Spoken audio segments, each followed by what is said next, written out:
जय हिंद साथियों, आप लोग के लिए मैं एसएससी जीडी का सॉल्यूशन लेकर आया हूँ।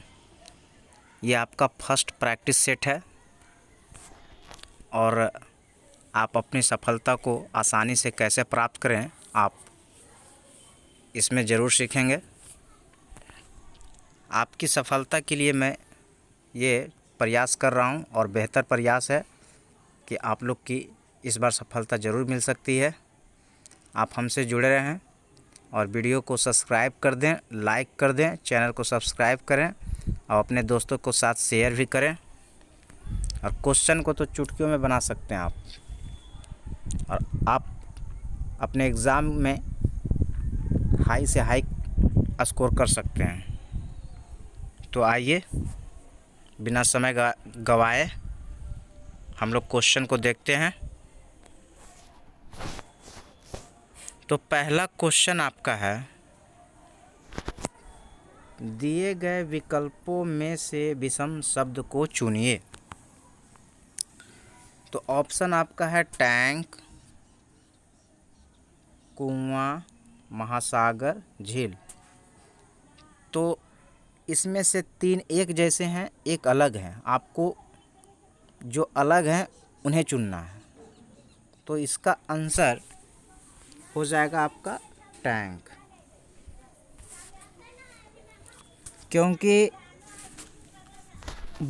सभी में प्राकृतिक एंड नेचुरली रूप से पानी रहता है, लेकिन टैंक परिवर्तनशील है। ये क्या है? परिवर्तनशील है। आप इसे जिस आकार में ढाल सकते हैं उस आकार में ढल जाएगा और आप अपने हिसाब से पानी इसमें रख सकते हैं। तो इसका आंसर क्या होगा? भिन्न में टैंक। क्वेश्चन सेकंड देखेंगे। क्वेश्चन नंबर 2 बहुत आसान सा सवाल है।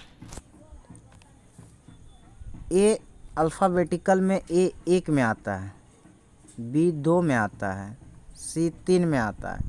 सभी में 1 + 4 = 5 लिखा है, 2 + 4 = 6। तो उसी तरीके से हम देखेंगे, ये लिखा हुआ है मेरा 16। कितना है? 16 लिखा हुआ है। तो 12 + 4 किया होगा, तो 12 में कौन सा लेटर आता है? एल। अब पूरे ऑप्शन को नहीं चेक करेंगे, बहुत आसानी तरीके से आप सॉल्व करेंगे इस क्वेश्चन को, और आप अपना एग्ज़ाम में टाइम भी बचत कैसे करेंगे। तो इसमें आता है एल, 12 का मतलब एल होता है, और आपका ऑप्शन नंबर बी में ही एल दिखाई दे रहा था, इसलिए आंसर बी होगा। क्वेश्चन नंबर 3 कह रहा है कि प्रथम युग की आकृतियाँ जिस प्रकार एक दूसरे से संबंधित है, उसी संबंध के आधार पर द्वितीय युग्म की दूसरी आकृति ज्ञात कीजिए। प्रश्न आकृति आप देखिए, बहुत इजी क्वेश्चन है। एफ में सिर्फ एक ऐसे जोड़ देने से ई बन गया, अगर आई में हम ऐसे जोड़ देते तो एल, यानी आंसर आपका बी हो जाएगा। क्वेश्चन नंबर 4 इसमें भी बोला जा रहा है कि इससे कौन सा शब्द बनाया जा सकता है। तो आपका ऑप्शन होगा ए। देखिए, DECIDE, यानी इन सभी लेटरों का यूज करके कौन सा एक शब्द बनाया जा सकता है। तो ऑप्शन ए डिसाइड बन जाएगा, इसलिए आंसर ए होगा। क्वेश्चन नंबर 5 दिए गए विकल्पों में कौन सा विकल्प 4 शब्दों का सार्थक क्रम बनता है। तो आपको क्रम में इसे सजाना है कि आखिर पहला क्रम क्या होगा, दूसरा क्या होगा, तीसरा क्या होगा। बहुत आसानी से आप यूज करके ऑप्शन को छांट के निकल सकते हैं। देखिए, पहले आप क्या कीजिएगा, पहले तो नींव रखिएगा। नींव के बाद आपका निर्माण करना होगा, निर्माण के बाद आपका प्लास्टर होगा, आपका फिर पेंट होगा। तो आपका ऑप्शन नंबर में मिलाइए 1, फिर 3, 2, 4। तो 1, 3, 2, 4 ऑप्शन बी करेक्ट है। क्वेश्चन नंबर 6 क्वेश्चन नंबर 6 में बोल रहा है कि भिन्न आकृति को चुनिए। तो भिन्न आकृति आपका देखिए, ये त्रिभुज बना हुआ है,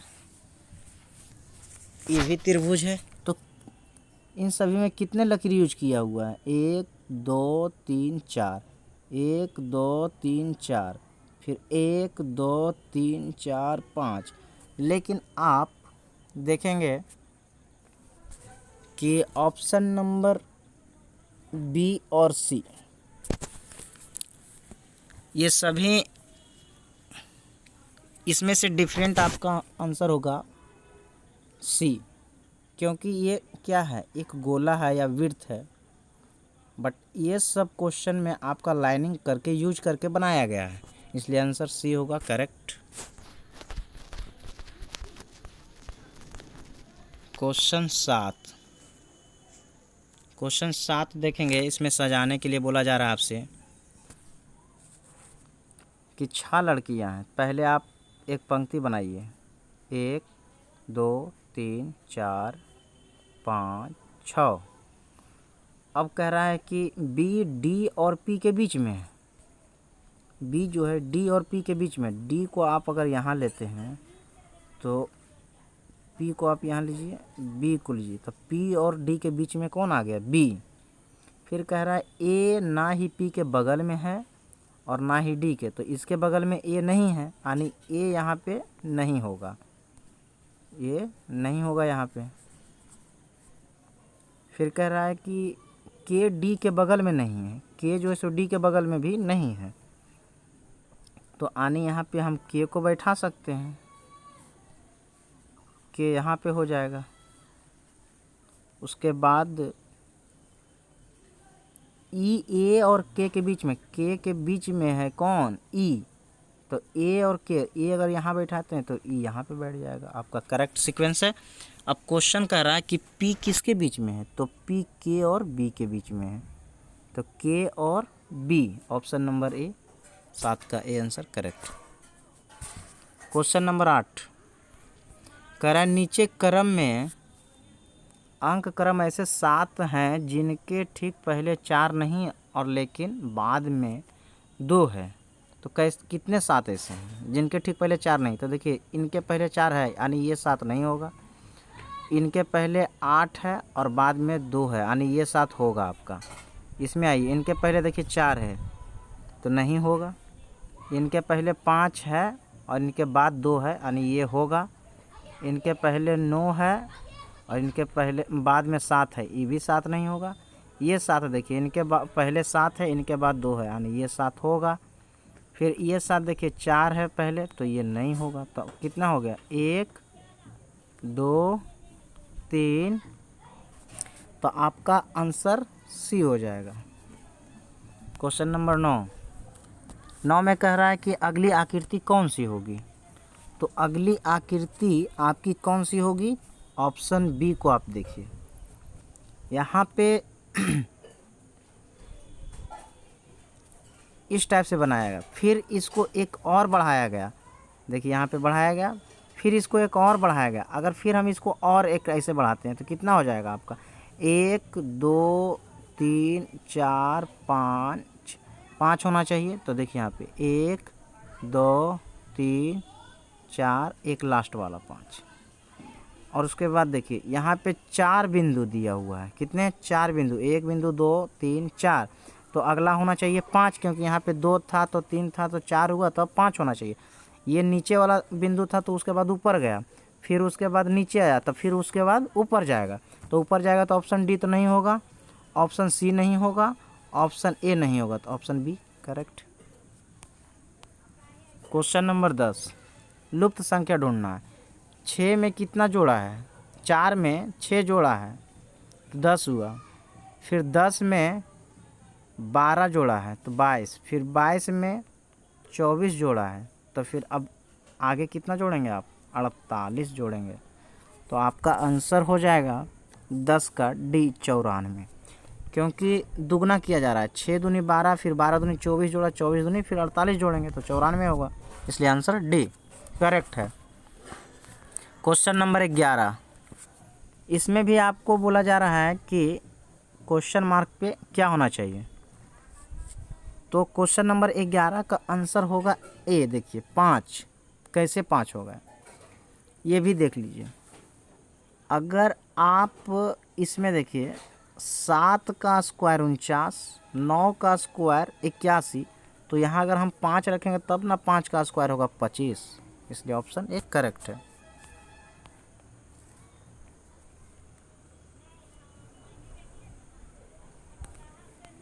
उसके बाद क्वेश्चन 12 देखेंगे आप। क्वेश्चन नंबर 12 कह रहा है एक क्लब में 19 हॉकी खिलाड़ी हैं, एक विशेष 14 खिलाड़ी निर्धारित हॉकी शर्ट पहने थे, उनमें कोई भी बिना हॉकी पैंट अर्थात शर्ट के नहीं था। 11 खिलाड़ी निर्धारित हॉकी पैंट पहने हुए थे, कितने खिलाड़ी पूरी वर्दी में थे? हमको ये निकालना है कि कितने खिलाड़ी पूरी वर्दी यानी शर्ट में भी थे और पैंट में भी थे। तो इसका फिगर ड्रॉ कीजिए आप पहले, ये क्या कहना चाह रहा है। टोटल क्लब में 19 हॉकी खिलाड़ी, जिसमें से 14 खिलाड़ी निर्धारित हॉकी शर्ट पहने हुए हैं और 11 निर्धारित खिलाड़ी पैंट पहने हुए हैं, लेकिन कितने पूरे पहने हुए हैं? शर्ट और पैंट दोनों होना चाहिए। तो दो फिगर आप ड्रा कीजिए। तो टोटल 19 खिलाड़ी है, जिसमें से 14 शर्ट है। अगर इस फिगर को हम लेते हैं शर्ट और इसको लेते हैं पैंट, तो 14 खिलाड़ी आपका जो है वो शर्ट पहने थे। तो क्या अगर हम यहाँ पे इसको 8 खिलाड़ी देते हैं और इसको अगर हम यहाँ पे 6 दे देते हैं, तो ये गोला में देखिए 14 हो गया टोटल, 8 6 14, और उसके बाद 11 खिलाड़ी पैंट पहने हुए। तो अगर यहाँ इस गोला में देखिए तो यहाँ भी तो 6 आ रहा है, अगर ये 6 बचा हुआ तो ये कितना होगा 5।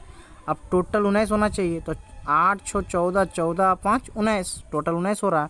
आप कह रहा कितने खिलाड़ी पूरे वर्दी में थे, तो कितने थे 6, तो आंसर होगा आपका सी करेक्ट।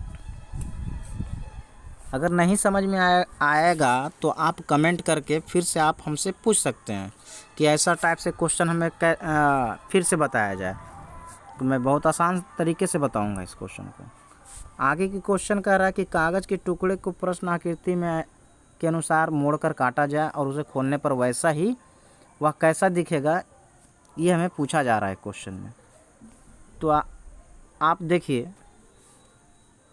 ये गोला है और इसमें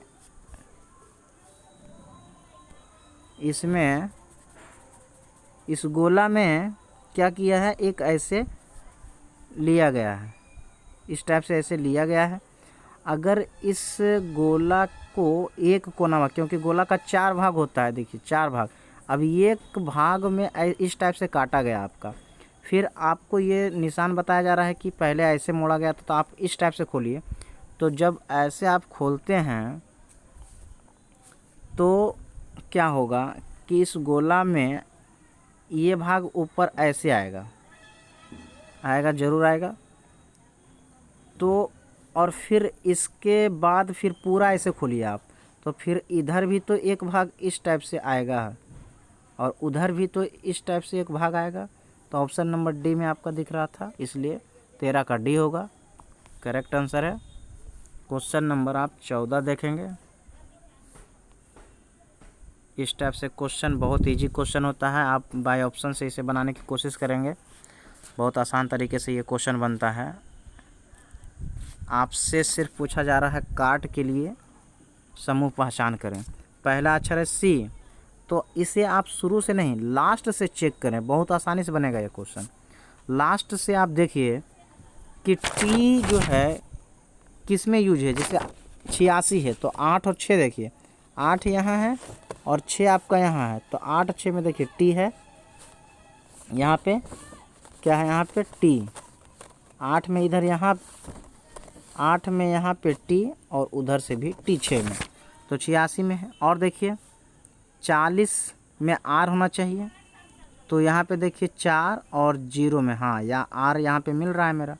ए होना चाहिए 33 में, देखिए ए होना चाहिए 33 में 3 और इधर से भी 3, यहाँ ये ए है। यहाँ पे सी 65 में सी होना चाहिए, 65 यहाँ पे 6 और यहाँ पे 5 में देखिए तो क्या है बी है, तो ये नहीं होगा ये, यानी कि ये आंसर नहीं होगा। इसलिए 14 का आप बी चेक करें। 5 8 में देखिए 5 में और 8 में देखिए टी है। 40 देखिए 4 और 0 में आर है। फिर 12 1 और 2 में देखिए ए है।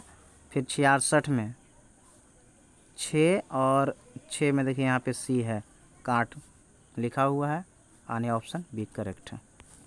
क्वेश्चन नंबर 15 देखिए, ये प्रश्न में निहित है और आपको चूज करना है किस में ये प्रश्न में निहित है क्वेश्चन। तो 15 का आंसर आपका होगा ए। देखिए करेक्ट आपको नज़र आ रहा होगा, क्योंकि ऑप्शन सी तो ऐसा ही छट गया, क्योंकि एक जो हमारे अंदर गोला किया गया है ये रंगीन नहीं है, सिर्फ सादा है, तो ऑप्शन डी भी आपका छट गया। ऑप्शन नंबर बी और ए में तो आपका ए आंसर कैसे होगा ये भी जान लीजिए, क्योंकि ये तीर का निशान इस टाइप से है और उसके बाद आप इसमें ही निहित है ये क्वेश्चन। जैसे कि आप इस वर्ग को देखें, आप इस वर्ग को, ऑप्शन ऊपर वाले वर्ग को देखिए, ऐसे तीर है, वहाँ पे ओ लिखा हुआ है। लेकिन आप ऑप्शन नंबर बी आराम से छाट सकते हैं, क्योंकि वैसा तीर का निशान नहीं है। अगर एक तीर ऐसे है तो एक ऐसे है, क्या है, एक ऐसे तीर है तो एक ऐसे तीर है, और अगर ऐसे तीर रहता और ऐसे गोला रहता तो हम सोचते हैं, इसलिए ऑप्शन ए करेक्ट है। क्वेश्चन नंबर 16,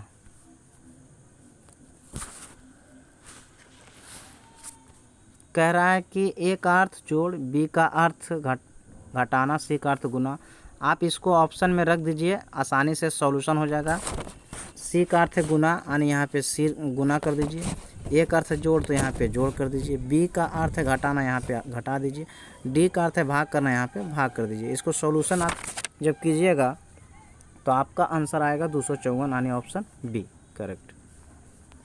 क्वेश्चन नंबर 17 करा कि इसमें कौन सी उत्तर आकृति प्रश्न के प्रतिरूप को पूरा करेगी, यानी कौन सी आकृति होगी जो इसे इस आकृति को पूर्ण आकृति बना देगी। तो ऑप्शन ए को देखिए आप, ये आकृति आपको पूर्ण बना देगी। देखिए जिस टाइप से ऊपर की आकृति बनी हुई है उसी टाइप से आप इस आकृति को देखिए बनी हुई है। बाकी ये ऊपर होना चाहिए, लेकिन ये किधर है, इस इधर है, तो ये नहीं होगा। ये ऊपर होगा लेकिन यहाँ पे होना चाहिए था, ये भी कट गया।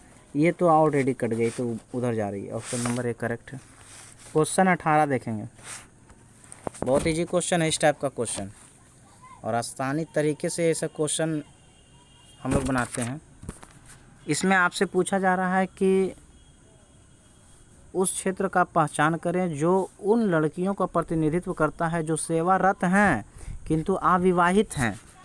तो सेवारत होना चाहिए, लड़की कौन सा है जो सेवारत होना चाहिए, लेकिन अविवाहित, विवाहित नहीं होना चाहिए। और ये गोला आपका विवाहित को दर्शा रहा है, इसमें से तो कोई नहीं होगा।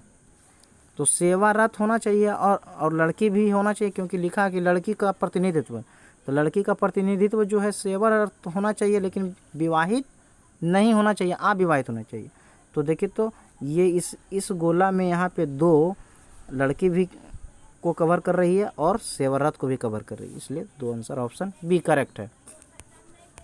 क्वेश्चन नंबर 19 देखिए, क्वेश्चन नंबर 19 में आपसे पूछा जा रहा है, इसमें फिल करना है। तो 19 का आंसर सी होगा। देखिए कैसे, क्योंकि इसमें जो है फिगर से दर्शाया गया है। आप यहाँ पे एक त्रिभुज के अंदर चतुर्भुज बनाया गया है,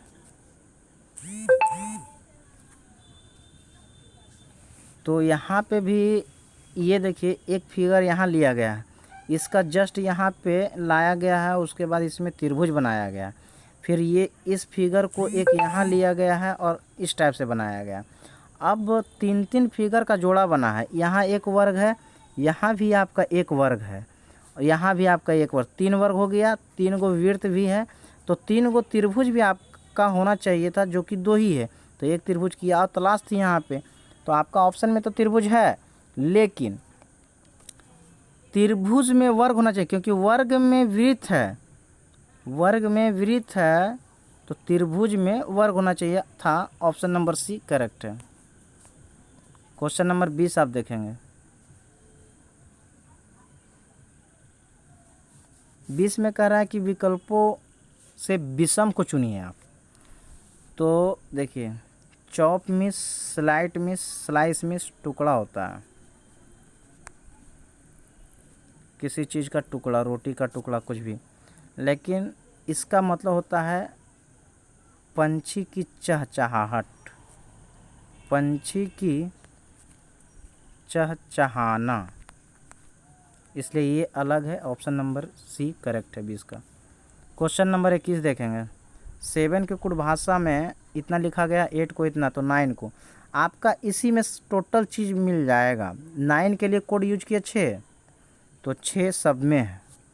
लास्ट वाला एक ऑप्शन देखिए, ई के लिए यूज किया है 5, ई के लिए यूज किया है 3, यहाँ ई है सेकंड, लास्ट से सेकंड, यहाँ भी लास्ट से सेकंड 3, तो 3, तो लास्ट में होना चाहिए आपका ऑप्शन 3 वाला, इसलिए एक ही वो ऑप्शन है ए। बहुत ईजी से बनेगा और टाइम का भी बचत होगा। और मेरे चैनल को सब्सक्राइब कर दीजिएगा, और जो नहीं किए हैं, और अपने दोस्तों के साथ शेयर कर दीजिएगा, लाइक कर दीजिएगा। आपको कैसा लगा ये भी कमेंट आप कर दीजिएगा। क्वेश्चन नंबर आप आइए 22 पे।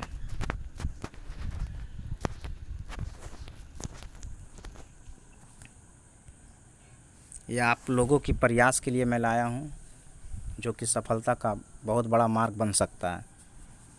क्वेश्चन नंबर 22 में देखें, इसमें युग्म की तलाश करनी है। जिस प्रकार से इससे रिलेटेड है, उसी प्रकार से इसमें भी रिलेटेड होना चाहिए था। तो आप देखेंगे 22 का आंसर आपका होगा डी। कैसे देखें, इसमें यहाँ पे 3 गो ये बनाया गया, इसमें भी 3 गो बनाया गया, सिर्फ ये घुमा दिया गया है, 90 डिग्री पर टर्न किया गया। 90 डिग्री पर टर्न करने पर ये फिगर इधर उल्टेगा। हम भी इस फिगर को अगर 90 डिग्री टर्न करेंगे तो इस टाइप से उल्टेगा। Option D correct. Question number 23 कह रहा है कि नहीं बनाया जा सकता है इन सब शब्दों से कौन सा एक नहीं बनाया जा सकता, कौन सा इन शब्दों से नहीं बनाया जा सकता है। तो ऑप्शन नंबर आप देखिए ए,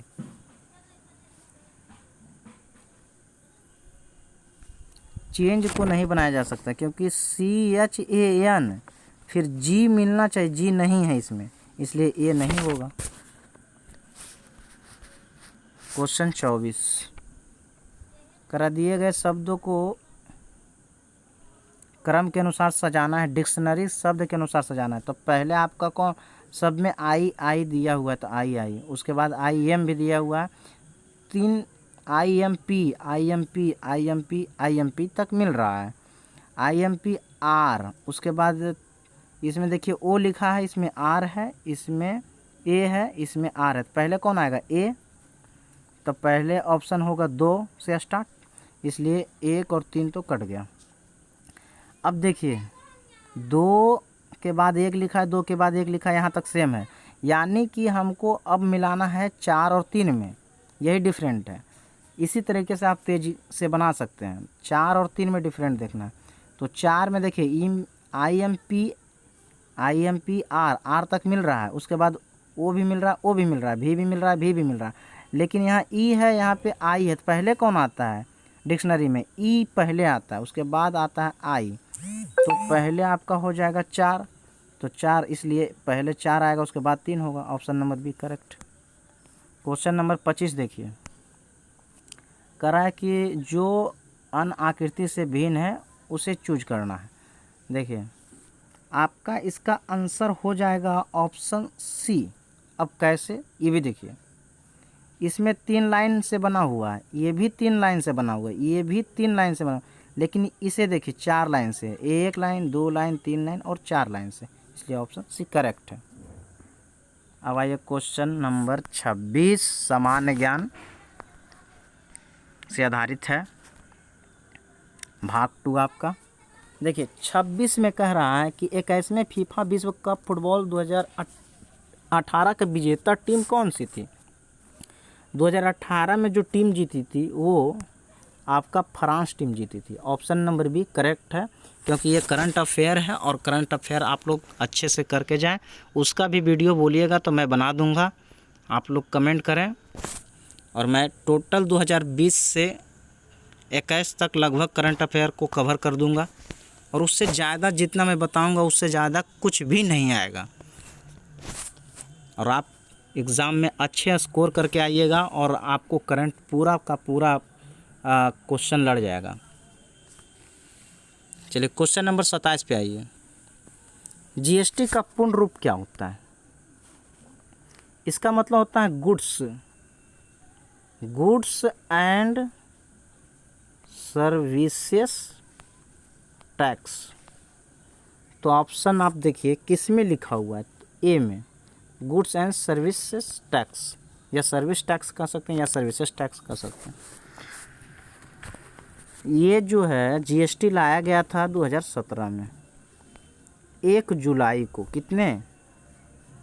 1 जुलाई 2017 को। इसलिए 1 जुलाई को हम लोग जीएसटी दिवस भी मनाते हैं। ये भी क्वेश्चन बनता है और आता भी है कि जीएसटी दिवस कब मनाते हैं, तो 1 जुलाई को। इसलिए आंसर आपका ए होगा, क्योंकि जीएसटी का फुल फॉर्म आपसे पूछा था।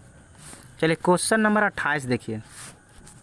करा है कि 2017 में एक योजना आया था, उड़ान योजना की शुरुआत। यह योजना किस मंत्रालय के द्वारा किया गया था। तो ऑप्शन सी में देखिए, विमान यात्रियों का आम आदमियों के लिए सुलभ बनाने के लिए। उड़ान का कभी कभी फुल फॉर्म पूछता है आप लोग से, ये भी क्वेश्चन आता है, आप लोग ये भी जान लीजिए। उड़े देश के आम नागरिक, क्या होता है? उड़े देश के आम नागरिक।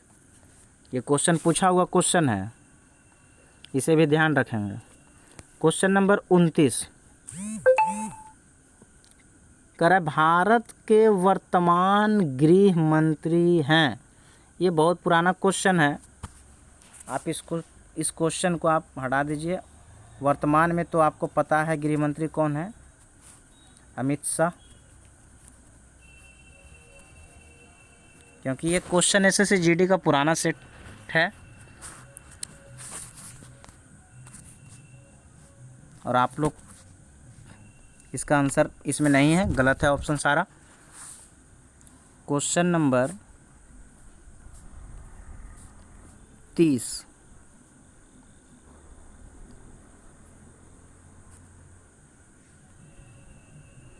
करा सांची किसकी कला व मूर्ति का निरूपण करता है। तो सांची का स्तूप जो है ये मध्य प्रदेश में है। कहाँ है? मध्य प्रदेश। तो ये किस लिए निरूपण करता है यहाँ पे मध्य प्रदेश में सांची? बौद्ध धर्म के लिए। इसलिए ऑप्शन बी करेक्ट है। क्वेश्चन नंबर 31 प्राचीन काल में किस जनपद की राजधानी उज्जैन थी। तो आपका आंसर हो जाएगा अवंती। अवंती की राजधानी उज्जैन थी। राजगीर आपका मगध की थी। कौशल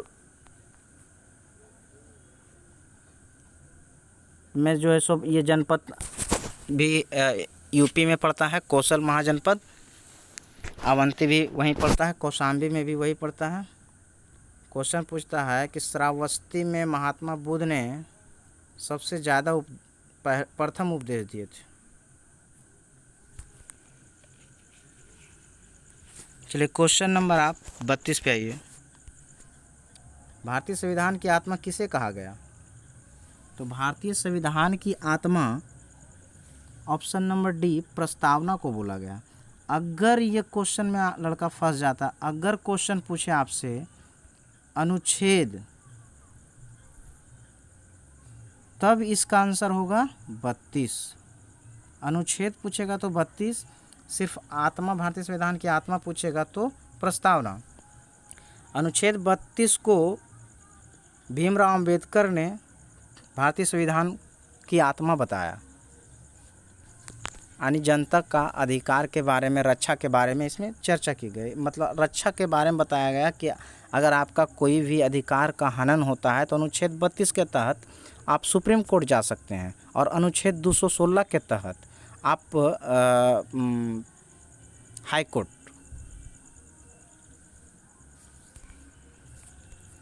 क्वेश्चन नंबर 33, पंचायती राज का सबसे छोटा अंग कौन सा होता है?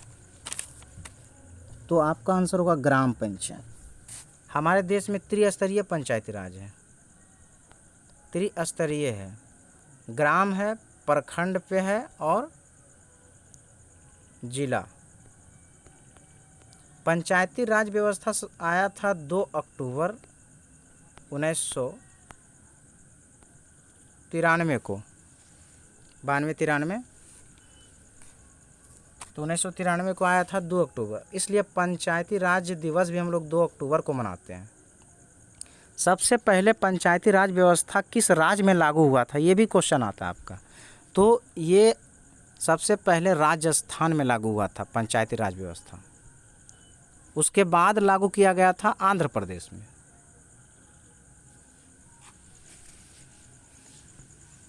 चलिए क्वेश्चन नंबर 34 पे आते हैं हम लोग। किस राज्य की सीमा, किस राज्य की सीमा चीन से जुड़ी है? तो आंसर आपका हो जाएगा चीन से जुड़ी हुई, यानी चीन से सटा हुआ खोज रहा है आपसे। तो इसमें आपका होगा अरुणाचल प्रदेश, क्योंकि अरुणाचल प्रदेश का अगर आप मैप देखिएगा पूर्वोत्तर राज्य का, तो ये अरुणाचल प्रदेश है। उसके जस्ट नीचे यहाँ पे असम है, मेघालय है, इधर नागालैंड है, मिजोरम है, मणिपुर है, मिजोरम है, फिर त्रिपुरा है ना। तो ऊपर में है अरुणाचल प्रदेश, अरुणाचल प्रदेश ऊपर में है और इसके ऊपर चीन है। तो ऑप्शन डी करेक्ट। आप लोग को मैं मैप भी पढ़ा दूंगा ज्योग्राफी में, तो क्वेश्चन आपका मैप से नहीं छूटेगा, ज्योग्राफी से। चलिए क्वेश्चन नंबर 35 देखिए। चंडीगढ़ नगर का वास्तुविद कौन है? कौन चंडीगढ़ को जो है सो वास्तुविद किया था, तैयार किया था, इसके बारे में आपसे पूछा जा रहा है क्वेश्चन। तो Le Corbusier, option number D correct. Question number 36 देखेंगे। गोबर गैस में मुख्य रूप से पाई जाती है क्या? मीथेन। जितना भी सड़ा गला चीज़ है सारे जगह पे मीथेन पाया जाता है। धान के खेत में भी मीथेन पाया जाता है। क्वेश्चन पूछता है कि धान के खेतों में कौन सी गैस पाया जाता है? तो methane, option D correct. Question number 37 कह रहा है डायलिसिस का प्रयोग किया जाता है। डायलिसिस जो होता है गुर्दे के कार्य करने के लिए प्रयोग किया जाता है। डायलिसिस की विधि होती है, वो ब्लड को छानकर फिर से उसके शरीर में चढ़ा दिया जाता है। ये डायलिसिस प्रक्रिया है। किसी का किडनी अगर फेल हो जाता है तब ये प्रक्रिया को करके लोगों को बचाया जाता है। इसमें खर्च बहुत ज़्यादा आते हैं। क्वेश्चन नंबर 38, निम्नलिखित में कौन विषाणु के द्वारा होने वाली बीमारी है? यानी वायरस से होती है ये बीमारी। तो आपका ऑप्शन नंबर हो जाएगा सी, पोलियो। पोलियो वायरस से होने वाली बीमारी है। तकनीकी शहर के नाम से जाना जाता है किसको?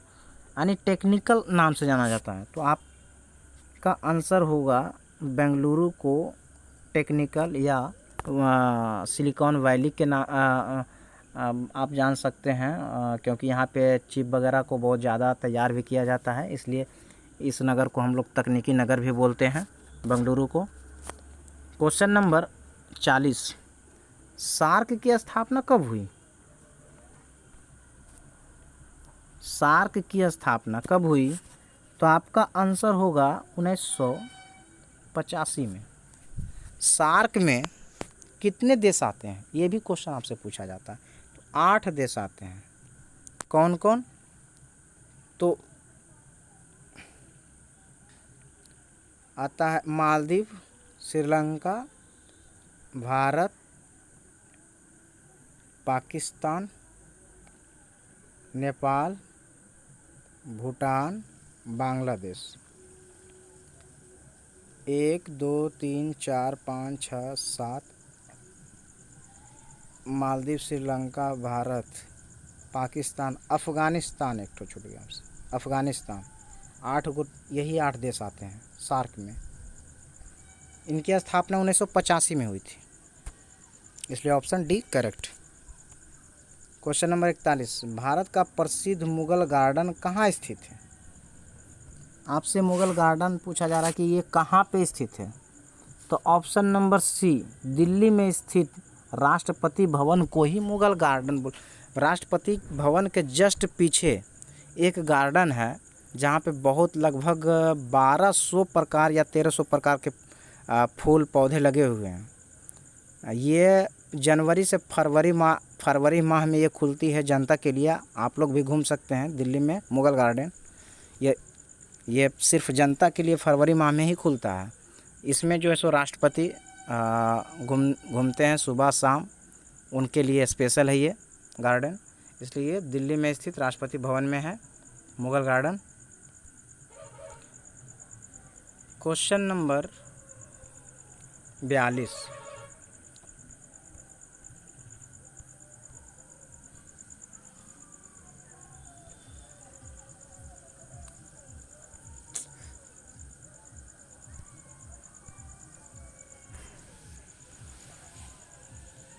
क्वेश्चन नंबर 42 देखिए,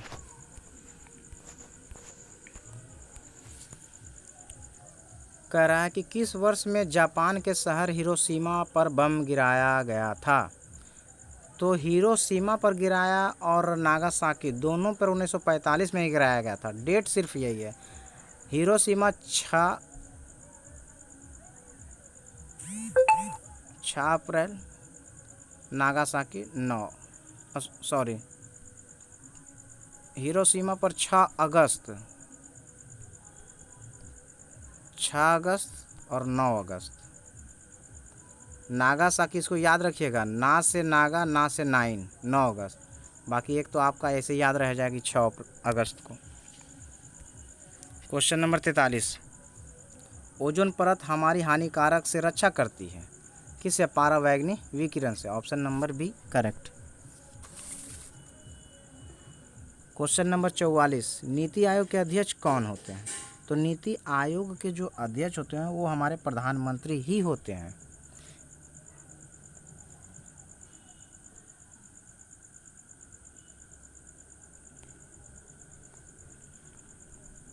क्वेश्चन नंबर 45, किस अनुच्छेद में जम्मू कश्मीर को विशेष राज्य का दर्जा था? तो अनुच्छेद 370 था। Option number C. अब तो इसे ख़त्म भी कर दिया गया है।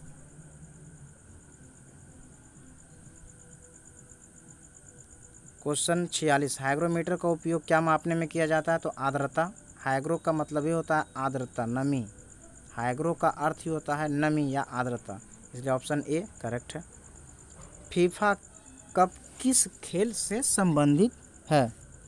तो 47 का भी फुटबॉल से है। फीफा 4 वर्षों पे ये खेल होती है। अभी मैंने इससे पहले भी क्वेश्चन बताया था कि 2018 में फीफा फुटबॉल कप किसने जीता? तो फ्रांस ने जीता था और उप विजेता इसमें क्रोएशिया थे। क्वेश्चन नंबर 48, आरबीआई जिसे कहते हैं भारतीय रिजर्व बैंक है, तो वो कैसा बैंक है? तो वो केंद्रीय बैंक है हमारे देश का। 48 का सी करेक्ट। 49 में घूमर किस राज्य का लोक नृत्य है? तो ये राजस्थान का है घूमर। महाराष्ट्र का लावनी है, केरल का मोहिनीअट्टम है, बिहार का तो पता ही है झूमर है, बहुत तरह का है यहाँ पे लोक नृत्य होते हैं।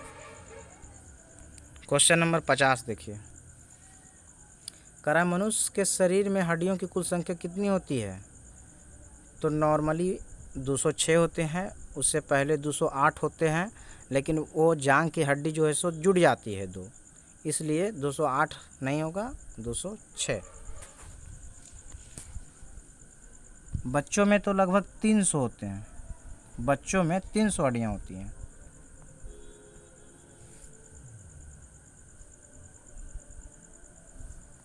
क्वेश्चन 51,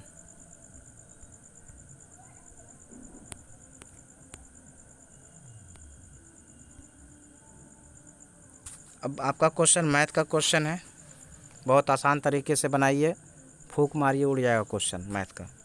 देखिए कह रहा है कि किस पात्र में इस प्रकार का पानी भरा जाता है कि पानी का आयतन प्रत्येक 5 मिनट में दुगना होता है। यदि पात्र को भरने में 30 मिनट का समय लगता है तो 1/4 भरने में उसे कितना लगेगा। पूरा भरने में उसे 30 मिनट का टाइम लगता है, लेकिन हमें भरना कितना है, 1/4 भरना, यानी 1/4 भरना है। तो 1/4 भरने के लिए आपको कितना टाइम लगेगा, आपसे ये क्वेश्चन आप पूछा जा रहा है। तो देखिए प्रत्येक 5 मिनट में दुगना होता है, तो अगर 5 मिनट में दुगना हो रहा है तभी तो 30 मिनट में वो टोटल भर जाता है। इसका मतलब यही ना हुआ कि प्रत्येक 5 मिनट में दुगना, यानी 5 मिनट में दुगना हो रहा है तो 5 मिनट में 1/4 अगर हम भरेंगे तो 5 चौक 20 मिनट हमें टोटल समय लगेंगे। बहुत ईजी से बनाइए इस क्वेश्चन को। ये सिर्फ लैंग्वेज में आपको घुमा दिया है और कुछ नहीं है। अगर इस टाइप से क्वेश्चन रहे कि दुगना होने पर टोटल इतना मिनट लगता है, उससे मतलब नहीं है। आपको क्वेश्चन पूछा जा रहा है 1/4 और टाइम लग रहा है प्रत्येक 5 मिनट, तो 5 मिनट बराबर 1/4। तो अगर 1/4 बराबर 5 मिनट, जैसे 1/4 बराबर 5 मिनट, तो एक बराबर डायरेक्ट इधर गुना हो जाएगा, 5 चौक 20 मिनट का समय। ऑप्शन सी करेक्ट है। क्वेश्चन नंबर 52 कराए, एक व्यक्ति धारा के विरुद्ध नौका को 3/4 किलोमीटर खेने में इतना मिनट का टाइम लगता है, वापस आने में इतना। तो ये अनुकूल हो गया, ये प्रतिकूल हो गया आपका। तो स्थिर जल में आपको पता है अनुकूल प्लस प्रतिकूल बटा 2, यही आपका आंसर आएगा। तो पहले हम लोग अनुकूल चाल निकालते हैं। तो अनुकूल चाल निकालिए, लिखा हुआ है 3/4 किलोमीटर खेने पे। तो 3/4 किलोमीटर दूरी आपका हो गया 3/4, समय हो गया कितना, 11.1/4 मिनट है, लेकिन इसे चेंज करना है आपको घंटा में। तो घंटा में चेंज करने के लिए आपको क्या करना पड़ेगा, 11 चौक 44 1 45/4 ये मिनट है। तो घंटा में चेंज करने के लिए आपको 60 से मल्टीपल करनी होगी, क्योंकि इसमें आपको मिनट है इतना मिनट, तो आपको पहले घंटा में चेंज करनी होगी। और नहीं तो पहले आप ऐसे भी कर सकते हो कि किलोमीटर को ही आप मीटर में चेंज कर दो। तो 1000 से गुना कर दीजिएगा तो मीटर और मिनट को सेकंड में चेंज करके बना सकते हैं। तो उससे ज़्यादा इजी मेथड आपका यही है कि इसे आप घंटा में चेंज कर दीजिए। 3/4 आपका दूरी हो गया, 11/4 यानी कि 45/4 ये आपका मिनट हो गया। इसे घंटा में चेंज करके इसे सॉल्यूशन कीजिएगा, तो आपका अनुकूल चाल जो आएगी वो आपका 4 किलोमीटर आएगा प्रति घंटा। उसी तरीके से प्रतिकूल का कीजिएगा 3/4 बटा 7 दूनी 14 1 15/2। इसमें सॉल्यूशन करने पर आपका प्रतिकूल चाल अनुकूल वापस लौटने पर तो प्रतिकूल हो जाएगा आपका कितना, धारा के विरुद्ध है पूछ रहा है यहाँ पे, धारा के विरुद्ध यानी ये प्रतिकूल आया और वापस आने पे ये अनुकूल आएगा 6 किलोमीटर प्रति घंटा। तो हमने फार्मूला बताया स्थिर जल का, अनुकूल प्लस प्रतिकूल बटा 2, तो 6 4 10 और बटा 2 तो आएगा कितना 5। Option D correct. करा एक वृत्त का क्षेत्रफल इतना है तो इसकी परिधि क्या होगी। तो वृत्त का क्षेत्रफल बराबर क्या होता है, पाई आर स्क्वायर, बराबर दे दिया आपको 38.5।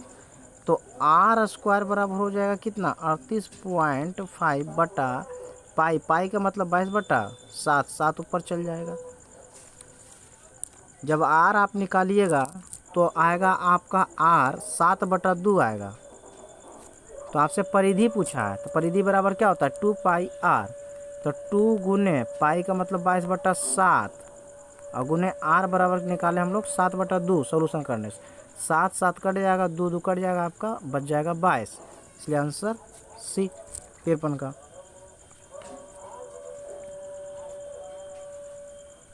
क्वेश्चन नंबर 54 देखिए,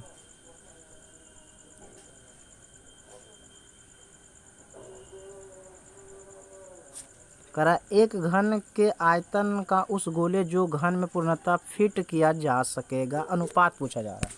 बहुत इजी क्वेश्चन है ये। घन की भुजा मान लीजिए आप x, भुजा x घन की, त्रिज्या आपका हो जाएगा x/2, क्योंकि गोला को उसमें फिट किया जा रहा है घन में। घन अगर आप ड्रा करते हैं तो आपका इस टाइप से फिगर बनेगा।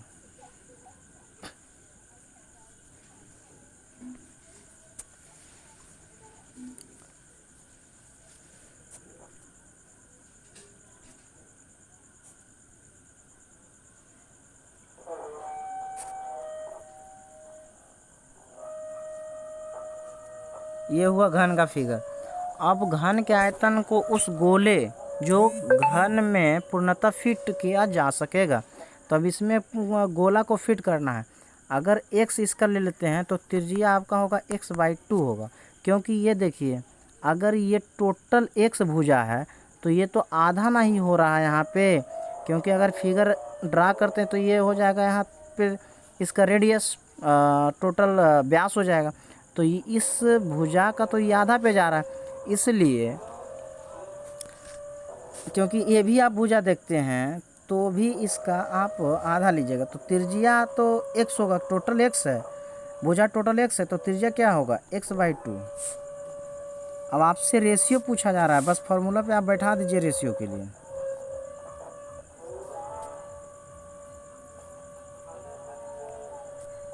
भुजा बराबर x, r बराबर x/2, तो अनुपात पूछ रहा है, तो घन का आयतन बराबर होता है भुजा क्यू और गोला का आयतन होता है 4/3 पाई r क्यू, तो r बराबर x/2 के होल क्यू।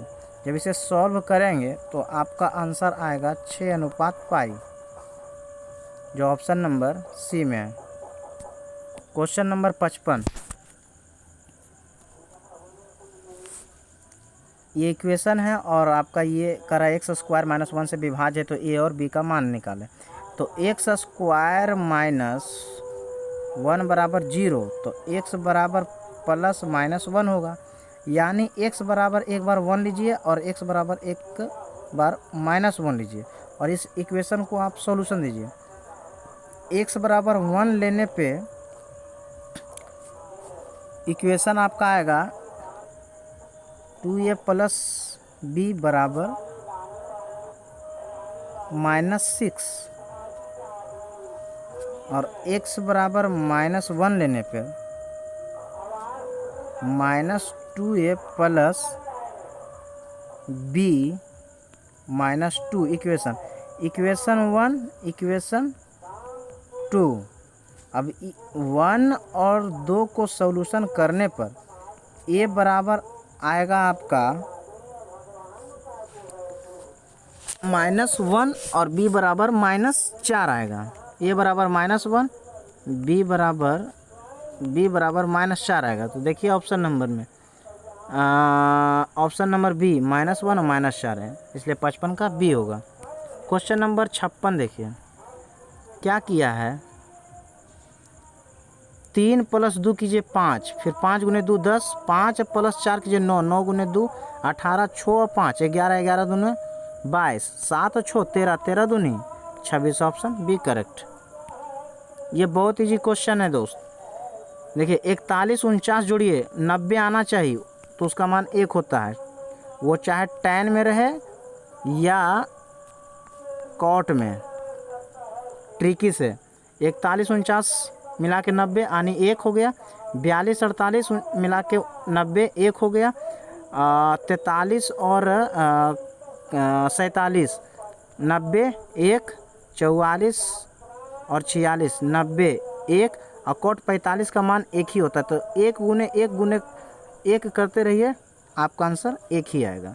तो ऐसा क्वेश्चन देखे तो आप सोल्व टोटल नहीं कीजिए, अगर दोनों मिला के 90 आ रहा है आँख मूंद के आप 1 मार के निकलिए, इसलिए डी आंसर। 58 का अभाज्य गुणनखंड कितना है ये पूछा जा रहा है। देखिए 4 को तोड़िए, 2 × 2, अब इस पर कीजिए 11 गुने 7 पर पावर 5, ये नहीं टूटेगा, 11 पर पावर 3 है। अभाज्य गुणनखंड आपका 2 एक अभाज्य है, सबसे छोटी अभाज्य है, 7 भी अभाज्य है और 11 भी अभाज्य है। और गुणनखंड की बात की जाए तो जो पावर होता है उसको हम ऐड कर देते हैं, यही गुणनखंड है मेरा। तो देखिए, तो 2 पर पावर यहाँ पे भी 11 होगा, यहाँ पे भी 11 होगा, तो कितना हो गया टोटल?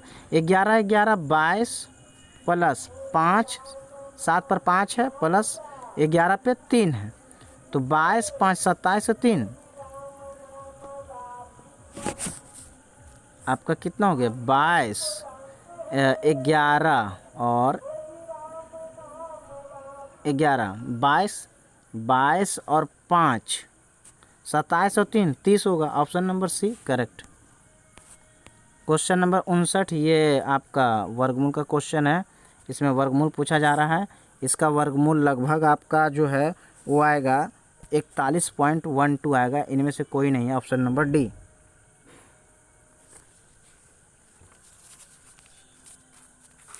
एक 41.42 आता होगा, इसलिए इसका ऑप्शन नहीं है, ऑप्शन डी है। क्वेश्चन नंबर 60 देखिए, इसको सॉल्यूशन करना है। थोड़ा सा ये क्वेश्चन लॉन्ग है बट बहुत इजी क्वेश्चन है ये। देखिए, आप एक को इधर लाइए, a-1 बराबर √2/3 प्लस √3/3। अब दोनों तरफ क्यू कीजिए, इधर भी क्यू करने पर आपका a-1 का वैल्यू आ जाएगा। आप यहाँ पे पुट कीजिएगा तो आप सॉल्यूशन कर, लास्ट में सॉल्यूशन जब कीजिएगा तो आपका जो है आएगा 27 × 2 × 3 आएगा, तो 162 इसका सॉल्यूशन आएगा। आप सिर्फ क्यू कीजिएगा, ये सॉल्यूशन आराम से होगा, इजी से हो जाएगा। सिर्फ आपको फार्मूला याद होना चाहिए, a-b का होल क्यू क्या होता है। a-b का होल क्यू पे बैठाना है और आंसर पे आ जाइएगा। इसमें भी अभाज्य गुणनखंड आपसे पूछा जा रहा है। ये भी क्वेश्चन मैं अभाज्य गुणनखंड वाला पहले ऊपर बता चुका हूँ, क्योंकि पावर को ऐड करने का मतलब ही होता है अभाज्य गुणनखंड। लेकिन वो संख्या अभाज्य होना चाहिए, जिसके ऊपर पावर है वो अभाज्य होना चाहिए, उसी को अभाज्य गुणनखंड कहा जाता है। तो आप इसमें सॉल्यूशन जब कीजिएगा तो 4 को लिख सकते हैं 2 × 2, इस पे पावर आप लिखिए 10। उसी टाइप से 7 पर पावर 3, उसी टाइप से आप लिखिए 2 × 2 × 2 × 2। अब इतना पे आप पावर लिख दीजिए 2, तो आप इस टाइप से सॉल्यूशन कर सकते हैं। नहीं तो आप 2 × 2 पर पावर है 10 × 7 पर पावर 3 आप प्लस 2 पर पावर 4 कर दीजिए, इस पे पावर आप कर दीजिए 2, इजी होगा। उसके बाद 2 × 11 पर पावर कुछ नहीं तो 1 है, × 10 पर पावर का मतलब है 2 × 5 पर पावर 2। अब देखिए जोड़िए पावर को, 10 इस पर भी आएगा, 10 इस पर भी आएगा, तो 20 और 3 23, 23 और 4 दूना 8, तो 23 8 31 1 32, 32 2 × 5 है, तो दोनों अलग अलग होगा। इस पे भी 2, इस पे भी 2 आएगा, तो कितना टोटल हो गया था 10 10 20, 20 और 3 23, 23 और 8 31 1 32, 32 और 4 36। ऑप्शन नंबर सी करेक्ट है। क्वेश्चन नंबर 62, दूसरी संख्या पूछा जा रहा है। आपने फार्मूला पढ़ा होगा, लासा × मासा बटा पहली संख्या। तो लासा आपका दिया हुआ है 2079 × मासा 27 और बटा पहली संख्या 189। सॉल्यूशन कीजिएगा, इसका आंसर आपको आ जाएगा 62 का 217, सॉरी 217 नहीं 297 आएगा। ऑप्शन नंबर ए करेक्ट है। 63 में तो सॉल्यूशन करना है, इसलिए 63 का आंसर आपका सॉल्यूशन कीजिएगा तो आंसर आपका आ जाएगा option number A 94 88। Question number 64, बहुत बढ़िया क्वेश्चन है ये। कुल आय आपका दे दिया है और इनमें से 3000 कर मुक्त है। 3% दर से कर आयकर देने के बाद उसका सूद कितना होगा। तो 5200 में अगर 3000 हटा देते तो कर मुक्त हट जाएगा। अब टोटल जो बचेगा वो हम कितना पर कर दे रहे हैं वो आय बचेगा। तो अगर 5200 में 3000 घटाते तो 2200 रुपया पे हम कर देते हैं। कितना पे? 2200 रुपया पे कर दे रहे हैं 3% की दर से। कितना? 3% की दर से 3/100। जब इसे सॉल्व कीजिएगा तो इसको सॉल्व करने पर जो है सो आपका आएगा लगभग, आपको मिल जाना चाहिए 3% पे 66 रुपया आएगा। अब ये 66 रुपया आयकर देने के बाद सूद आय आपसे पूछा तो कुल आय 5200 है, लेकिन आयकर आप दिए 66 रुपया। तो 5200 में 66 घटाइएगा तो सूद आय आपको मिल जाएगा, क्योंकि इस पर तो आयकर दे रहे हैं। टोटल इतना है, लेकिन जिस पर आयकर नहीं देना है तो 66 अगर आयकर देने वाला घटाइएगा तो सूद आय मिलेगा। तो आपका आंसर 64 का आएगा 5134 रुपया। ऑप्शन नंबर सी करेक्ट है। क्या? Option C correct. Question number आप 65 देखिए। ये क्रय और विक्रय मूल्य का क्वेश्चन है। अगर इसे सॉल्व आप करेंगे, ये भी बहुत इजी क्वेश्चन है। 40 दर्जन को एतनम खरीदा गया, उनमें से 30 केले सड़े हुए थे, उन्हें बेचा नहीं जा सका। शेष किलो को प्रति दर्जन बेचना चाहिए जिसे 20% का लाभ हो। बहुत इजी क्वेश्चन बन जाएगा। अगर 40 दर्जन केला है, 30 केले सड़े, तो 40 गुने 12 तो टोटल केला निकलेगा 12 चौक 48, 480 केला, जिसमें से 30 को सड़ा हुआ है। इसका मतलब है 450 केला ही हमको बेचना है। तो 450 केला अगर आपको बेचना है तो इसका जब सॉल्यूशन आप कीजिएगा तो विक्रय मूल्य तो आपका दिया हुआ कितना? 40 दर्जन का 250 रुपया, और इस पे 20% लाभ पर निकालना है आपको सीपी। तो जब इसको आप सॉल्यूशन कीजिएगा तो लास्ट में आपका टोटल आएगा, प्रति दर्जन को बेचना है, टोटल आएगा इस पे सड़े हुए केले निकालने के बाद विक्रय मूल्य 300 आएगा। और 300 आने के बाद प्रति दर्जन आपसे पूछा जा रहा है, तो बेचने लायक जो केला का जो विक्रय मूल्य आएगा वो आएगा आपका 37.5 रुपया। तो जब इसे आप 37.5 से 300 अगर आप काटिएगा तो आपका आंसर 8 आएगा। क्या आएगा? 8 दर्जन।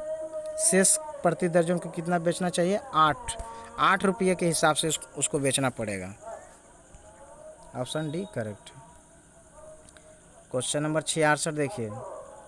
कह रहा है कि किसी साड़ी का अंकित कीमत 200 है, अंकित पर 20% छूट देने के बाद दुकानदार 16 का लाभ होता है, तो लाभ परसेंट आपसे पूछा जा रहा है। तो अंकित मूल्य आपको ये दिया है, अंकित पर छूट कितना दिया है? 20%। जब 200 पर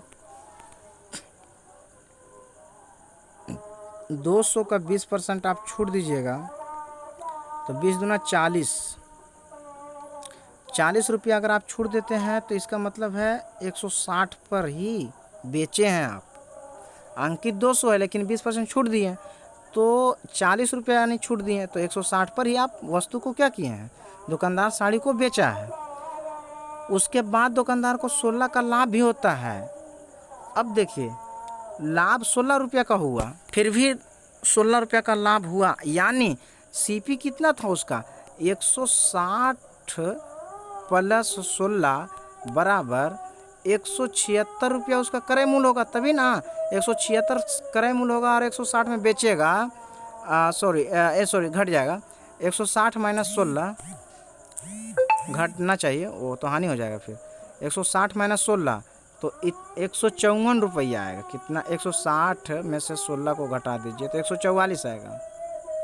144 रुपया सीपी होगा और 160 रुपये में बेचेगा, तभी तो 16 रुपया का लाभ होगा। तो लाभ परसेंट आपसे पूछा जा रहा है, तो लाभ परसेंट आप निकाल दीजिए।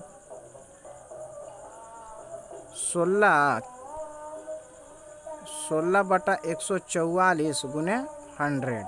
अगर इसका सॉल्यूशन आप कीजिएगा तो 166 का आपका आंसर जो है वो आपका आ जाएगा 11.1/9 आएगा काटने पे। 16 नमा 14 से तो ऐसी नज़र आ रहा है। 100/9 बराबर 11.1/9। क्वेश्चन नंबर 67 कह रहा है 210 रुपया की राशि कर्ज पर ली गई जिसकी अदायगी 2 बराबर किस्त में की जानी है। यदि किस्त की अदायगी 10% होना चाहिए चक्रवृद्धि ब्याज पर प्रत्येक किस्त का राशि। किस्त बराबर फॉर्मूला क्या होता है ये आप जान लीजिए। ऐसे तो फार्मूला वो नहीं होता है, सिर्फ चक्रवृद्धि ब्याज पे जैसे क्वेश्चन चलती है उस टाइप से चलती है। अगर राशि दिया हुआ है 210 रुपया और किस्त आप मान लीजिए 100 रुपया, तो 100 इंटू 10% चक्रवृद्धि ब्याज की दर से करिए तो 10 बटा 100 बटा कितना होगा 110 प्लस कितने वर्ष, प्रत्येक वर्ष पर ली गई 2 बराबर किस्त है। तो 2 बराबर किस्त है तो पहले पर टाइम होगा 1, फिर दूसरे पर हो जाएगा 10 बटा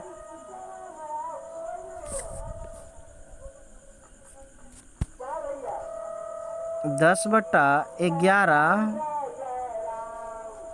के स्क्वायर कितना होगा इसमें 10 बटा 11 किस्त बराबर आपसे पूछा जा रहा है। तो एक से मान लीजिए प्रत्येक किस्त 210 रुपया, तो टोटल मूलधन बराबर 1 गुने किस्त बराबर 1 गुने 10 बटा 11 10% पर है तो 100 बटा अगर हम 110 करेंगे तो ये कट जाएगी, तो 10 बटा 11 डायरेक्ट लिखिए प्लस। तो 1 वर्ष पहला किस्त पर पहला वर्ष 1 वर्ष, दूसरा किस्त क्योंकि 2 बराबर किस्त है तो फिर अगर हम लिखेंगे 100 बटा 110 फिर टाइम 2 वर्ष के लिए, फिर ये कट जाएगा तो 10 बटा 11 होगा ये स्क्वायर। जब इसे सॉल्व कीजिएगा तो x का जो वैल्यू आएगा आपका 121 आएगा। आप ऐसे भी इजी से आप बना सकते थे क्योंकि 10% की वृद्धि है तो 100 बटा 110 होगा। अब 0 कटेगा तो 10 बटा 11 होगा। अब 11 की स्क्वायर होगी तो 121 तो होगी। इसलिए आप इजी से इस क्वेश्चन को बनाइए, नीचे के स्क्वायर वाला ही डायरेक्ट आंसर मार सकते हैं। अगर 15 रहता तो 225 होता तो ऑप्शन डी हो जाता, लेकिन यहाँ पे 11 इसलिए 121 ऑप्शन बी। क्वेश्चन नंबर 68 देखिए, एक व्यापार में ए 10,000 रुपया 9 महीने के लिए निवेश करता है। ये क्वेश्चन जो है सो आपको साझेदारी से लिया गया है, पार्टनरशिप से लिया गया है। बी 18,000 रुपया कुछ समय के लिए, तो ए और बी का जो लाभ है समान है, तो बी कितने समय के लिए निवेश किया, मान लीजिए बी 30 समय के लिए निवेश किया, तो लाभ बराबर होता है पूंजी गुने टाइम। ये इसी पे आप बैठाइए, फॉर्मूला पे आपका आंसर आएगा। देखिए लाभ बराबर पूंजी गुने समय, तो पूंजी ए का कितना है, ए का है 10,000, 10,000 गुने समय बटा बी का है 18,000, कितना है 18,000 नहीं 1,80,000, इतना हमने 18 पे 4 जीरो है, ऊपर में 1 पर 4 जीरो है, 1 पे 4 जीरो गुने 9। अब इसका समय मुझे नहीं मालूम तो टी हम लोग ले लिए, लेकिन दोनों का लाभ सेम है। लाभ क्या किया गया है, दोनों को लाभ सेम किया गया है, तो लाभ बराबर पूंजी गुने समय, तो 1 पर 4 शून्य गुने 9 और दोनों लिखा हुआ समान है तो समान कर देते हैं। लाभ पूंजी गुने समय बराबर लाभ, फिर इसका भी पूंजी गुने समय बराबर लाभ हो गया। यहाँ से 4 शून्य, यहाँ से 4 शून्य 0 काट दीजिए, फिर 9 दूनी 18। अब यहाँ पे समय अगर आप निकालिएगा t बराबर तो 1/2 आएगा। क्या आएगा 1/2। तो ये तो आपका वर्ष में हुआ, लेकिन मंथ आपसे पूछा जा रहा है तो आधा मंथ आधा वर्ष, तो आधा वर्ष बराबर 6 महीना, तो इसलिए आंसर जो आपका हो जाएगा 66 का वो हो जाएगा 6th कितना हो जाएगा जी, सॉरी 9 महीना ना, सॉरी इधर आधा हुआ तो 6 कितना हुआ, हाफ ना निकला है, गलती किए सॉल्यूशन में, सॉल्यूशन ही हमसे गलती हो गई है, सॉरी। क्योंकि ये कीजिएगा आप 10,000 गुने 9, तो ये तो आपका हो जाएगा 90 पर 4 शून्य, फिर 18 पर ये कितना हो जाएगा 18 90 पर 9 पर 4 शून्य, फिर 18 पे ये 4 शून्य गुने टाइम टी के लिए। अब यहाँ से आप काट दीजिए। कितना है 4 शून्य से 4 शून्य यहाँ काटिए, 9 से कट जाएगा ये 2 बार में। हाँ, टी बराबर आएगा 1/2। अब यहाँ पे आप इसे देखिए कि अगर हम 18 टी बराबर, यहाँ पे क्वेश्चन में कुछ त्रुटि है, क्वेश्चन में मुझे त्रुटि लग रही है, इस क्वेश्चन को त्रुटि है, क्योंकि यहाँ पे होना चाहिए था, यहाँ पे आपका होना चाहिए था 9 पे, तो ठीक है 9 पे तो 4 शून्य सही है, बट यहाँ होना चाहिए था आपका 18 पे होना चाहिए था 3 शून्य ही होना चाहिए था अगुने टी। तो 3 शून्य से यहाँ 3 शून्य कटता और 18 पचे 90, 5 महीना आंसर आता है इसका। क्वेश्चन में गलती है, यहाँ पे सुधार लीजिएगा आप लोग भी, यहाँ पे 3 शून्य होगा।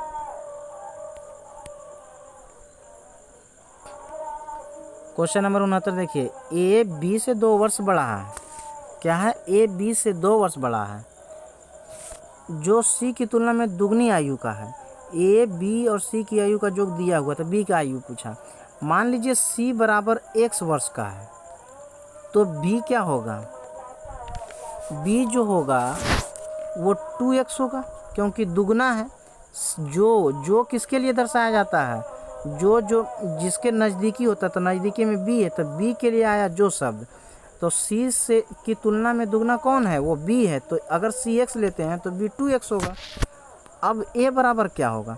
ए जो है सो बी से 2 वर्ष बड़ा है, तो बी 2x है, तो इससे 2 वर्ष बड़ा होगा, तो 2x + 2। अब टोटल का योग दे दिया है 27, तो टोटल जोड़िए x + 2x + 2x + 2, तो 1 से 2 3x, 3 और 2 5x, 5x + 2 बराबर 27। तो x बराबर आपका इधर जाके 2 घटेगा, तो 25/5 कट जाएगा, x बराबर 5 आएगा। आपसे पूछा जा रहा है b की आयु, तो b हम लोग कितना लिए? 2x, तो 5 × 2 बराबर 10 वर्ष। ऑप्शन बी करेक्ट है। क्वेश्चन नंबर 17 देखेंगे, 70। ये बहुत बार रिपीटेड क्वेश्चन है, इसका आंसर हमेशा आता है 2 वर्ष।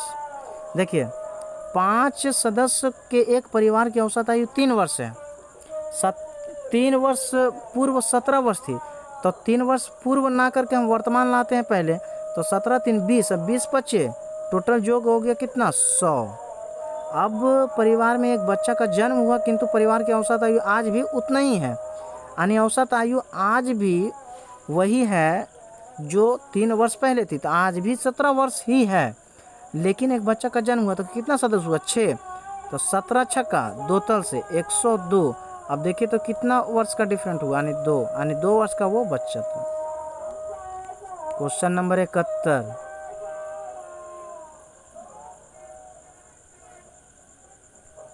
करा 53 रुपया की राशि एबीसी में विभाजित करना है। तो पहले तो हमें निकालना होगा ए बी और सी को किस किस रेशियो में बांटना है, उसके बाद इसका राशि निकल जाएगी। तो क्वेश्चन नंबर आप 71 देखिए, अगर कह रहा है ए बी सी को इस प्रकार विभाजित करना, ए को बी से 7 अधिक मिलेगा, बी को सी से 8 अधिक मिलेगा। सबसे लास्ट वाले अंक को पकड़िए पहले। सी से 8 अधिक मिलेगा किसको? बी को। आप सी ले लीजिए x, तो b आपका कितना हो जाएगा? x + 8। अब कह रहा है ए बी से 7 अधिक मिलेगा, तो b से 7 किसको मिलेगा? a को मिलेगा अधिक, तो b कितना था? x + 8, और 7 अधिक मिलेगा, तो इसका मतलब है x + 8 + 7 मिलेगा इसको, तो टोटल हो जाएगा x + इसको 15। अब टोटल जोड़ दिया हुआ 53, तो टोटल जोड़िए x और x + 8, तो 2x + 8, फिर यहाँ जोड़िए 3x + 8 + 15, तो हो जाएगा कितना? x + 23, 8 15 23। जोड़िए x + x + 8 + x + 15, तो आ जाएगा 3x + 23। अब टोटल जोड़ दिया हुआ 53, अब 53 में 23 अगर जाएगा तो कितना बचेगा? 3x बराबर 30, तो x बराबर 10। तो x बराबर जब 10 आ गया तो पूछा हिस्सों कितना अनुपात में हिस्सा है, तो सी का तो आएगा 10 लास्ट में, तो देखिए तो option number D, option number A खत्म। यानी सी का तो 10 है, क्योंकि सी को हमने x माना था, x का मान हमें 10 आया, तो सी 10 हो गया। अब बी हमने लिखा था x + 8, तो x + 8 का मतलब 10 + 8 बराबर 18, तो 18 ऑप्शन नंबर देखिए तो बी में है, इसमें 25 है, सी भी कट गया, option number B correct. Question number 72 देखिए तो करा एक बर्तन में 5 लीटर दूध और 1 लीटर पानी है, उसमें पानी कितनी मात्रा मिलाया जाए कि मिश्रण में 2 भाग दूध और 1 भाग पानी, यानी 2 भाग और 1 भाग कहने का मतलब 2:1 रेशियो हो जाएगा दूध और पानी का। तो देखिए 5 लीटर दूध है, अब मिलाना क्या है हमको, मिलाना है उनमें से पानी कितनी मिलाई जाती। मान लीजिए पानी x मिलाया जा रहा है, बेसिक से समझने के लिए, जो भी नहीं समझेंगे, जो भी नया भी होंगे, अगर वो भी समझ जाएंगे, कोई दिक्कत नहीं होगी। तो मान लीजिए पानी x, तो 5 लीटर दूध है और 1 लीटर पानी है, तो हमें मिलाना है पानी, तो 1 लीटर आप नीचे पानी लिखा है, तब रेशियो कितना होता है 2:1। जब इसे आप सॉल्यूशन कीजिएगा तो आएगा कितना 2 + 2x = 5, तो ये घट जाएगा इधर जाके, तो 2x बराबर आएगा 3, तो x बराबर आ जाएगा कितना 1.5, यानी 1/2 आ जाएगा, ऑप्शन नंबर बी करेक्ट है 72 का। अब क्वेश्चन नंबर 73 पे आइए। त्रिभुज के बाहरी क्या कर रहा है, त्रिभुज के बाहरी कोणों का योग कितना होता है, तो त्रिभुज का आंतरिक कोणों का योग 180 होता है, इस कोण को आप जोड़िएगा तो 180 होता है, लेकिन बाहरी जो कोणों का योग होता है, देखिए ये कोण त्रिभुज का, ये कोण त्रिभुज का, ये कोण त्रिभुज का, ये कोण, अगर आप इन सभी कोणों को आप जोड़िएगा तो ये 360 का होता है। ये हमेशा याद रखिएगा, ये प्रीवियस क्वेश्चन है, पूछा जाता है, ये क्वेश्चन हमेशा पूछता आ रहा है, इसलिए आंसर सी होगा। क्वेश्चन 74 देखिए, ये सॉल्व करने का है क्वेश्चन, अगर कुछ नहीं तो 5/1 तो है, तो ए अनुपात बी का रेशियो भी 5:1 है, और सी अनुपात डी का रेशियो भी 5:1 है। यहाँ पे रख दीजिए, पुट द वैल्यू और गेट द आंसर, आप वैल्यू को पुट कीजिएगा, आंसर आपका आ जाएगा 74 का सॉल्यूशन करने पे। तो 74 का जो आंसर आप सॉल्यूशन जब आप कीजिएगा, बहुत इजी क्वेश्चन है, तो 5 ही आपका आंसर आएगा। क्वेश्चन नंबर आप 75 देखिए, कराए साधारण ब्याज का क्वेश्चन है, बहुत इजी क्वेश्चन, देखने में टफ लगता है, बस चुटकी में आराम से बनाइए इस क्वेश्चन को, आसानी से बन जाएगा, ये कुछ भी जान नहीं है इस क्वेश्चन में, ठीक है।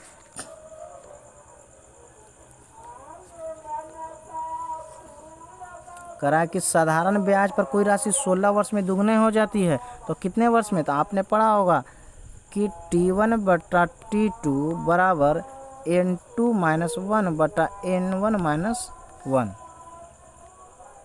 बस इस पे आप सेट कीजिए।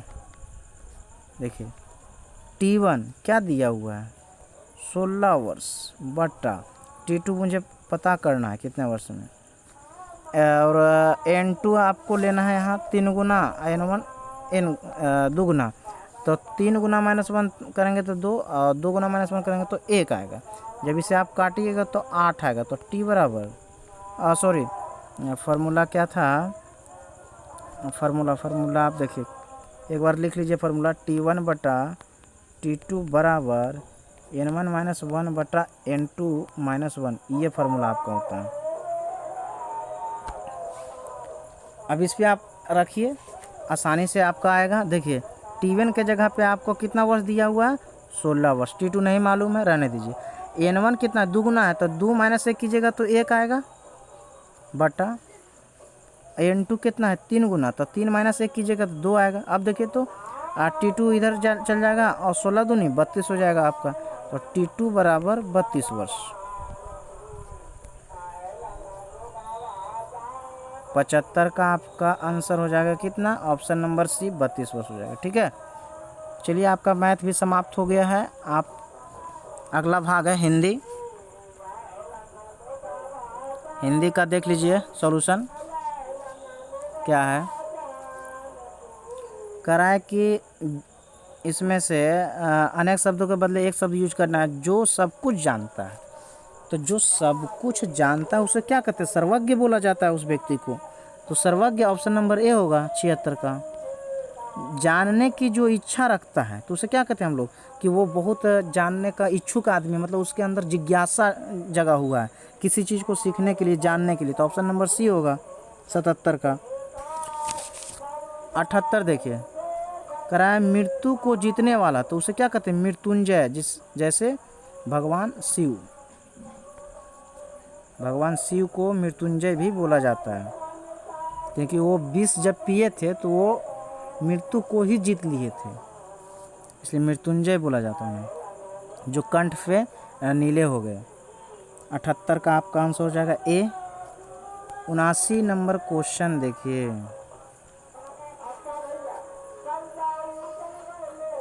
क्वेश्चन 79 करा, जो बहुत बातें करता है उसे क्या कहते हैं?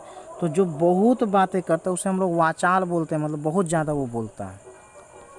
80 में ऊँट के मुंह में जीरानी, उस जिसके पास जानकारी बहुत कम होती है उसे कहते हैं ऊँट के मुंह में जीरा। मतलब कहने का मतलब कि तुच्छ उसको बोल सकते हैं, बहुत कम।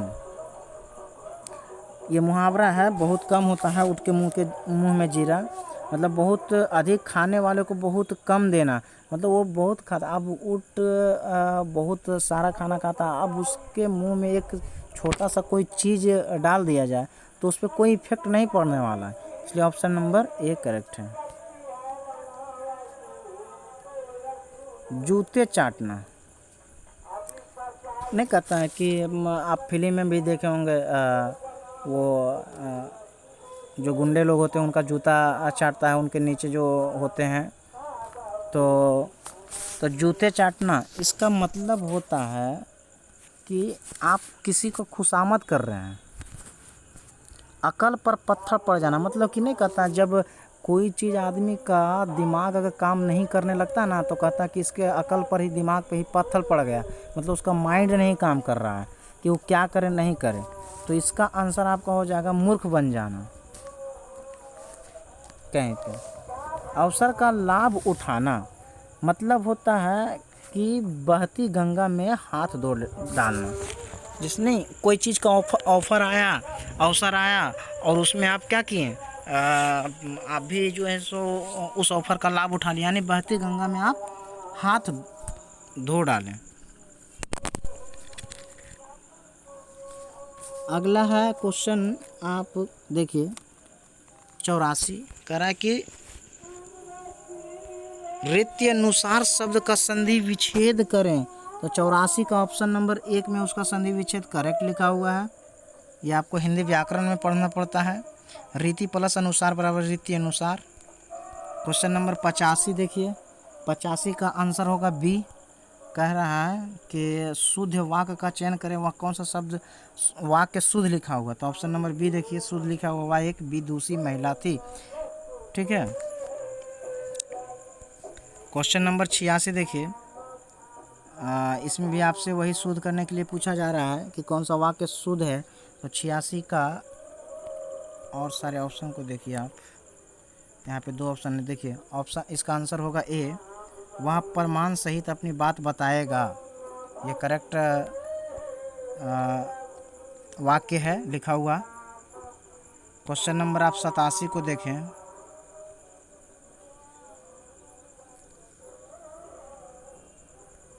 सतासी में आपसे पूछा जा रहा है अनेकार्थी शब्द, अनेक शब्दों के बदले एक शब्द क्या होगा इसका।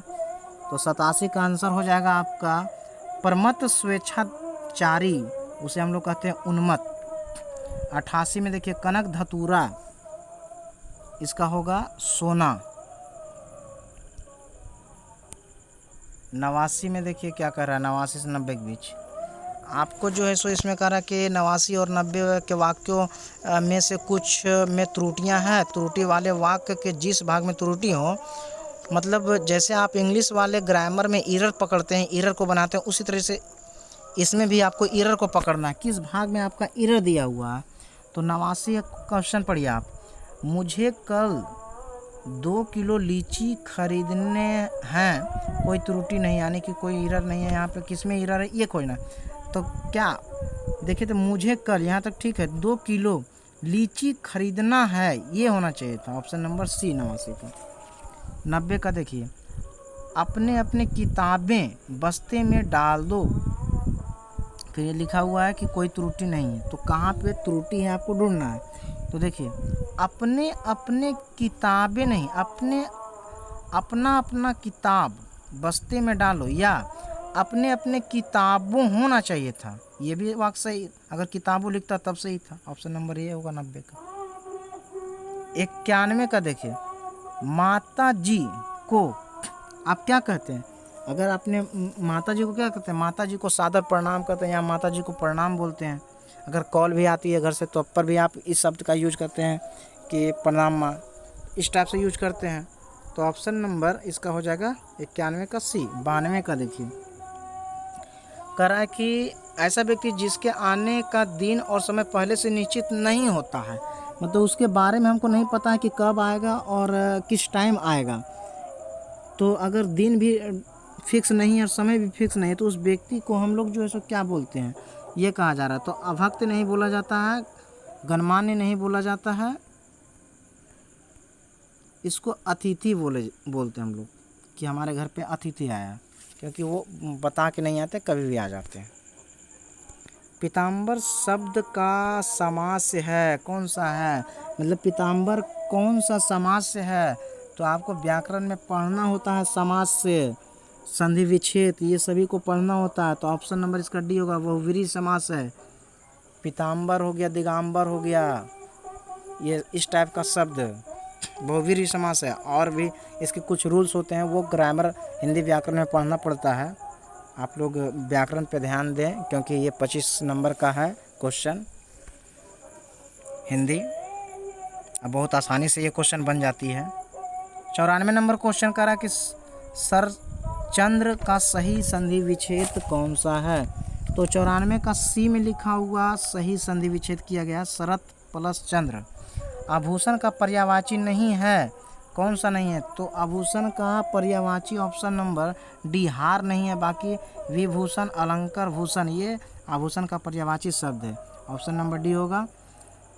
उसके बाद क्वेश्चन नंबर 96 देखिए, हमारा जन्म सिद्ध अधिकार क्या है, आपसे ये पूछा जाता है। तो 96 का आपका हो जाएगा डी, क्योंकि आपने पॉलिटी भी पढ़ा है कि हमारा जन्म से ही स्वतंत्रता का अधिकार मिला हुआ है, इसलिए 96 का डी होगा। 97, जिसे पराजित ना किया जा सके उसे एक शब्द में क्या आप बोल सकते हैं। जिसको हम पराजित नहीं करेंगे उसे आप पराजय आप बोल सकते हैं, वो पराजित नहीं होने वाला है। आजाद शत्रु तो उसे कहते हैं जिसको कोई मार नहीं सकता है, कोई हरा नहीं सकता है, कोई उसे मार नहीं सकता है, उसे आजाद शत्रु बोला जाता है। क्वेश्चन नंबर 98, ग्रहों का नाम सदैव होते हैं, वो लिंग आपसे ऑप्शन में पूछा जा रहा है कि कौन सा लिंग है। तो ग्रहों जो होता है वो इनमें से ग्रह के लिए कोई लिंग का प्रयोग नहीं किया जाता है, ना पुल्लिंग होता है, ना स्त्री होता है, ना नपुंसक होता है, क्योंकि लिंग 3 ही प्रकार के होते हैं, पुल्लिंग, स्त्रीलिंग, नपुंसक लिंग। तो ऑप्शन नंबर डी होगा, इनमें से कोई नहीं। 98 के बाद 99 देखिए, निम्नलिखित में कौन सा शब्द कनक शब्द का अर्थ नहीं है। कनक शब्द का अर्थ इनमें से पूछा जा रहा है, तो कमल कनक का नहीं है, बाकी सोना, धातुरा, गेहूँ ये कनक शब्द का अर्थ होता है। क्वेश्चन नंबर 100, सचरित्रता शब्द में कौन सा उपसर्ग है। उपसर्ग पहले वाले को बोला जाता है, लास्ट वाले को प्रत्यय बोला जाता है। तो आपसे उपसर्ग पूछा जा रहा है, सचरित्रता। तो ऑप्शन नंबर बी होगा सत्र, इसका उपसर्ग सत्र है। और आपका ये यहीं पे समाप्त हुआ दोस्त, और इसे आप हमारे चैनल को शेयर करें अपने दोस्तों के साथ। वीडियो अच्छा लगा तो और लाइक करें, सब्सक्राइब कर दें। Thank you.